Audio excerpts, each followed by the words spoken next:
오늘 저에게 주신 말씀은 마태복음 24장 32절에서 44절의 말씀입니다. 마태복음 24장 32절에서 44절의 말씀을 저와 여러분들이 합독하여서 함께 나누어 보도록 하겠습니다. 무화과 나무의 비유를 배우라. 그 가지가 연하여지고 잎사귀를 내면 여름이 가까운 줄을 아나니 이와 같이 너희도 이 모든 일을 보거든 인자가 가까이 곧 문 앞에 이른 줄 알라. 내가 진실로 너희에게 말하노니 이 세대가 지나가기 전에 이 일이 다 일어나리라. 천지는 없어질언정 내 말은 없어지지 아니하리라. 그러나 그날과 그때는 아무도 모르나니 하늘의 천사들도 아들도 모르고 오직 아버지만 아시느니라. 노아의 때와 같이 인자의 임함도 그러하리라. 홍수전에 노아가 방주에 들어가던 날까지 사람들이 먹고 마시고 장가들고 시집가고 있었으면서 홍수가 나서 그들을 다 멸하기까지 깨닫지 못하였으니 인자의 임함도 이와 같으리라. 그때에 두 사람이 밭에 있음에 한 사람은 데려가고 한 사람은 버려둠을 당할 것이요 두 여자가 맷돌질을 하고 있음에 한 사람은 데려가고 한 사람은 버려둠을 당할 것이니라. 그러므로 깨어 있으라. 어느 날에 너희 주가 임할지는 너희가 알지 못함이니라. 너희도 아는 바니 만일 집주인이 도둑이 어느 시각에 올 줄을 알았더라면 깨어 있어 그 집을 뚫지 못하게 하였으리라. 이러므로 너희도 준비하고 있으라. 생각하지 않은 때에 인자가 오리라. 아멘. 네, 오늘 본문은 계속해서 주님의 오심에 대해서 말씀하시면서 깨어 있으라 그렇게 우리에게 교훈을 주고 있습니다. 32절을 보게 되면 예수님께서는 무화과 나무의 비유를 배우라 라고 하였습니다.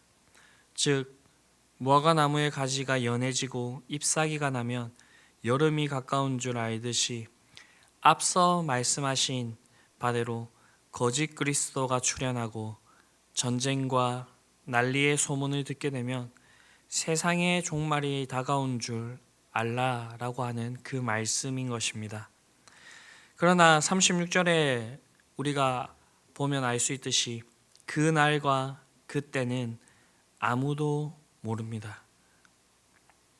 예수님께서 바로 앞에서 종말에 관한 무화과 나무의 비유와 더불어 35절에 천지는 없어지더라도 내 말은 없어지지 아니하리라 라고 말씀하셨습니다.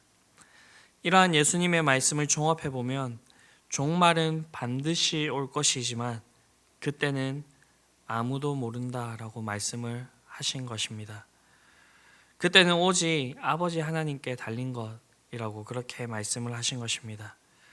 결국 예수님께서는 이러한 말씀으로써 때에 대한 사람들의 호기심에 쐐기를 박으시고 대신 종말의 확실성, 종말이 반드시 있을 것이라 라고 하는 것에 그렇게 강조점을 두고 계신 것입니다.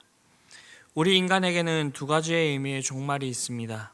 하나는 죽음으로 오는 개인적인 종말이고 또 다른 하나는 주님의 재림으로 오게 되는 전체적인 종말, 즉 우주적인 종말입니다. 우리는 이 중에 어떤 종말에 대해서도 그 때를 알지 못합니다. 우리는 단지 그 때를 짐작할 수 있을 뿐입니다. 이것이 우리에게 해가 됩니까? 아닙니다. 이것은 오히려 우리에게 유익이 됩니다. 우리에게 개인적이든 우주적이든 종말의 때를 안다면 어떠한 현상이 벌어지게 되겠습니까? 만약 그때가 가깝다면 사람들은 모든 일들을 내팽개치고 오직 종말의 때에만 집착함으로써 정상적인 삶을 살아가지 못하게 될 것입니다. 또한 그때가 멀다고 한다면 많은 사람들은 종말 직전에 회개하면 된다라고 생각하고 세상의 향락에 빠져 그렇게 살아가게 될 것이고요. 그 결과로 사회가 무질서해짐으로써 이 역시 정상적인 생활을 이루지 못할 것입니다. 그렇기 때문에 우리가 종말의 때를 정확하게 모르는 것은 개인적이든 우주적인 종말 그 때를 알지 못하기 때문에 우리가 시간을 귀하게 여길 수 있는 것이고요. 매 순간 최선을 다해서 경건한 삶을 살아갈 수 있게 되는 것입니다. 그러니 예수님께서는 우리에게 종말의 때를 알려주시지 않으시고 종말의 때가 반드시 있을 것인데 그때에 깨어 있으라 라고 말씀하고 있는 것입니다. 사랑하는 성도 여러분, 예수님께서 그때를 감추신 것을 우리는 불평해하지도 말고요, 궁금해하시지도 말고요, 오히려 우리에게 종말의 확실성에 대해서 분명하게 말씀해 주신 것을 기억하시기 바랍니다. 또한 하나님께서 그때는 감추시되 반드시 종말이 있다라는 그 사실과 그 이후에는 반드시 심판이 있다라고 하는 것을 우리에게 알려주고 계십니다. 이러한 사실을 기억하실 수 있게 되기를 바랍니다. 그리고 주님의 말씀을 통하여서 종말과 죽음 그리고 심판의 확실성을 깨달은 자들답게 그 마지막 때가 올 때까지 최선을 다해서 우리에게 주어주신 오늘을 살아내실 수 있게 되기를 바랍니다. 그래서 그 최후의 날에 승리자의 모습으로 주님을 맞을 수 있는 저와 여러분들이 될 수 있게 되기를 간절히 바랍니다. 이어지는 37절부터 39절까지는 예수님께서 노아의 때를 말씀하시면서 마지막 때도 이와 같을 것이라 그렇게 경고하고 있습니다. 즉 노아의 때와 같이 마지막 때도 사람들은 땅의 일만을 그렇게 신경 쓰다가 갑작스럽게 임한 하나님의 심판으로 인해서 모두 멸망하게 된다라는 것입니다. 그렇다면 노아의 시대에는 어떠한 일들이 있었을까요? 그들의 문제는 무엇이었겠습니까? 본문의 예수님의 말씀을 보게 되면요, 노아의 때에는 사람들은 노아가 방주에 들어가던 날까지 먹고 마시고 장가가고 시집갔다라고 그렇게 이야기하고 있습니다. 물론 우리가 먹고 마시고 시집가고 장가가는 것은 인간 생활에 있어서 반드시 필요한 기본적인 일들입니다. 따라서 이 자체가 잘못되었다라는 것은 아닙니다. 문제는요, 이들이 이러한 일들 외에는 다른 일에는 전혀 관심이 없었다라는 것입니다.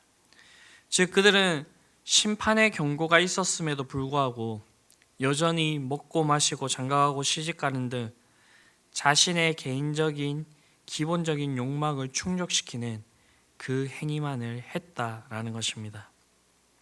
하나님과 그 영적인 일에 전혀 관심이 없었다라는 것입니다. 그래서 이 땅에 있는 그 동물들과 같이 땅의 것만 정신을 쏟다가 갑자기 임한 홍수 심판에 모두 멸망하고 말았다라는 것입니다. 그렇다면 오늘 이 세상은 어떠합니까?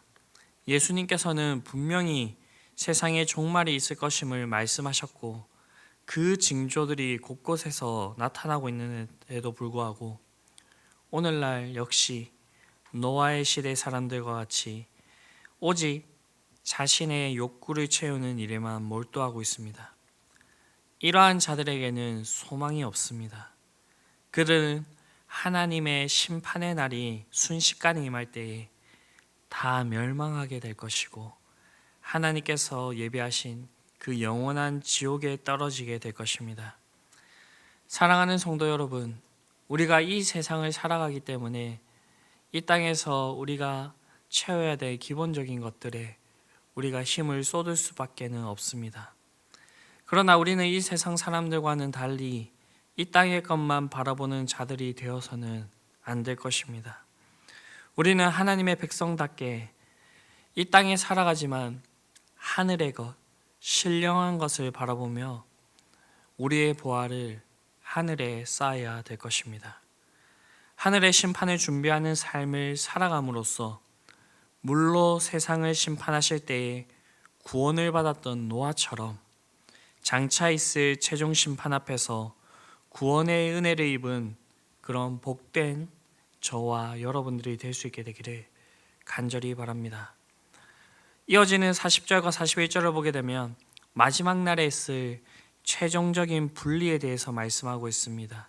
두 사람이 밭을 갈고 있을 때에 한 사람은 데려감을 받고, 두 여자가 맷돌을 갈고 있을 때에 한 사람은 데려감을 받고 또 다른 한 사람은 버려둠을 당한다라는 것입니다. 누가 구원을 받았는지는 분명하게 우리가 알 수는 없으나, 그러나 이 말씀을 통하여서 우리가 분명히 알 수 있는 것은 예수님께서 재림하시는 그날 농부가 알곡과 가라지를 분리해내듯이 어부가 그물에 있는 그 고기를 좋은 고기와 쓸모없는 고기로 분리해내듯이 두 사람의 운명이 영원히 나누어지게 될 것이라 라는 것입니다. 이들은 똑같은 장소에서 일하고 있었으며 성별이나 신분, 그 외적인 조건에 있어서는 완전히 통일된 사람들이었습니다. 그럼에도 불구하고 이들은 다른 그런 결과를 맞이하게 되었습니다. 그렇다면 이들의 그 마지막을 결정적으로 갈라놓는 그 요소는 어떠한 것이겠습니까? 그들이 하는 그 직업, 그들이 했던 그 행위, 그들이 가지고 있는 그 외적인 조건이 아니라 앞선 본문에 비추어 보게 되면 그들의 내적 조건임을 볼 수가 있습니다. 한 사람은 똑같은 일을 하고 있고 똑같은 모습을 보일지라도 그리스도를 부인하며 세상의 쾌락에 빠져 방탕하게 살았던 반면, 또 다른 한 사람은 경건하게 말씀에 순종하였던 그런 사람이었을 것입니다. 사람의 마지막은 그 사람의 그 영적인 상태에 의해서 결정이 됩니다. 그래서 이어지는 42절의 말씀을 보게 되면 그러므로 깨어 있으라 라고 예수님께서 말씀을 하십니다. 예수님께서는 자신의 임하심과 세상의 끝의 징조에 대한 질문을 던지는 제자들을 향하여서 그때에 관한 말씀보다는 깨어 있을 것에 더 많은 강조를 두고 계신 것입니다. 따라서 우리는 이러한 주님의 말씀 속에서 진정 예수님께서 제자들과 모든 성도들이 어떠한 모습으로 마지막 때를 살아가기를 원하시는지를 분명하게 볼 수가 있습니다. 우리의 관심은 그때에 있는 것이 아니라 어떻게 살아갈 것인가에 있는 것입니다. 오늘 말씀처럼 항상 깨어있는 자로 그렇게 살아가실 수 있게 되기를 바랍니다. 낮에 깨어있는 자와 같이 항상 단정하고 경건한 모습으로 선물로 받은 오늘을 최선을 다해서 살아갈 수 있게 되기를 바랍니다.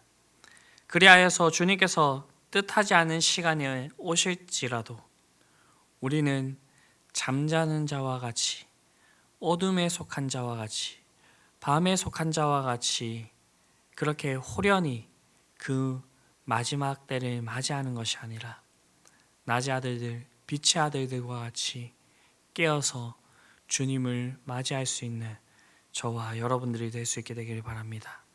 기도하시겠습니다. 사랑의 주님, 우리에게 종말의 때를 분명하게 말씀해 주심에 감사드립니다. 이 마지막이 있음을 우리에게 분명히 알게 하셨으니 우리가 이 날을 깨어서 기다릴 수 있게 되기를 간절히 바랍니다. 그렇게 하여서 주님께서 언제 오시든지 그때에 부끄러워지지 않는 모습으로 주님을 맞이하기를 원합니다. 주님, 우리를 붙들어 주시옵시고 주님께서 오실 날들을 소망하며 그렇게 우리의 하루를 최선을 다해서 살아갈 수 있는 우리들이 되게 하여 주시옵소서. 이 모든 말씀 우리를 구원하신 예수 그리스도의 이름으로 기도드립니다. 아멘.